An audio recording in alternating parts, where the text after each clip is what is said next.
نہیں، آپ اس میں شامل ہیں۔ آپ کو نماز کا علم ہے کہ نہیں؟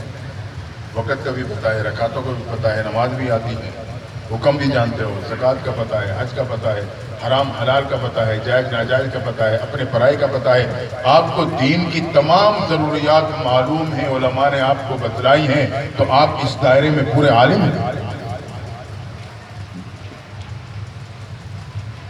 تو مزاج میں حلم، برداشت، تحمل پیدا کریں۔ ایک سالک کے لیے تو یہ بنیادی صفات ہے۔ آج معمولی سی باتوں پہ آباد گھر اجڑ جاتے ہیں، مزاج میں برداشت نہیں، معمولی سی باتوں پہ۔ بھئی 30-40 سال کٹھے گزارے، اللہ نے اولاد کی دولت دی، اور بس ایسی بات بگڑی، معاملے ختم ہو۔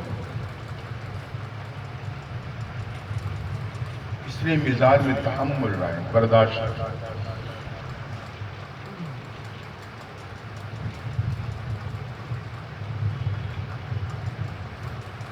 اگر مزاج میں تحمل ہوگا تو گھر میں بھی سکون آئے گا، سکون کی زندگی نصیب ہوگی، رزق میں برکت آئے گی۔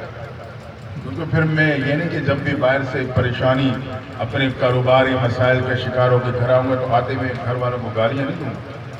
ان کی تھوڑی سی بات میں مجھے آگ نہیں لگ جائے گی کہ بس میں آگ بگولا ہو کے گھر کو، چھت کو اپنے سر پہ اٹھا لوں گا۔ میں تحمل سے بات کروں گا۔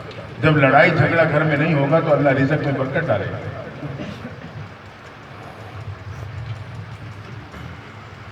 مزاج میں تحمل، گھر کی زندگی بھی پرسکون، کاروبار کی زندگی بھی پرسکون۔ اور اگر یہ صفت نہیں ہوگی تو پھر تو میں بات بات پہ الجھوں گا ہر ایک کے ساتھ۔ تو سالک کے لیے ضروری ہے کہ وہ اپنے مزاج میں تحمل پیدا کرے۔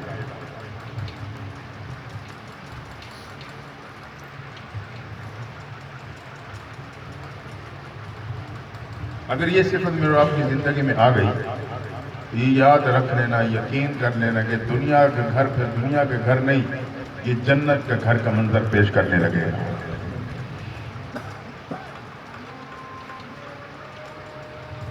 ایک شخص کے بارے میں آتا ہے کہ میاں بیوی پیار و محبت کی زندگی گزار رہے تھے، ایک موڑ پہ طلاق کلامی کا شکار ہو جاتا ہے۔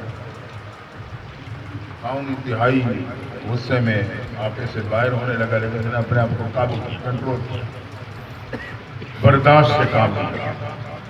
کسی بات پہ بیوی پہ غصہ آیا، لیکن برداشت سے کام لیتے ہوئے سوچا اللہ کی بندی ہے، اللہ کے لیے معاف کر دیتا۔ معاملہ درگزر ہو گیا، بالکل جیسے پہلے ایک اچھے مولوی زندگی گزر رہی تھی ویسی زندگی گزارنے لگا۔ اللہ کی شان، کچھ عرصے بعد ہی خاوند کا انتقال ہوا۔ کسی نے خواب میں دیکھا، پوچھا اللہ نے کیا معاملہ کیا؟ کہنے لگا میرے دامن میں تو کوئی نیکی نہ تھی، لیکن اللہ نے میرے ساتھ خاص کرم کا معاملہ فرما دیا۔ پوچھنے والا پوچھتا ہے وہ کیسے؟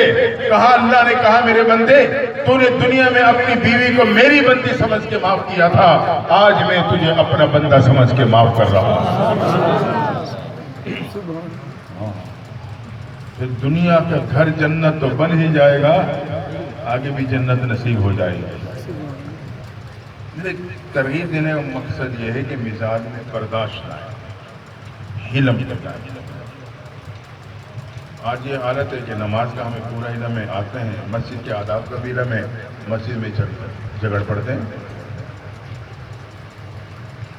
جگہ بھی لڑائی ہو جاتی ہے، تو ادھر تو میں ادھر، ایسے خواہ شور شرابہ شروع ہو جاتا ہے۔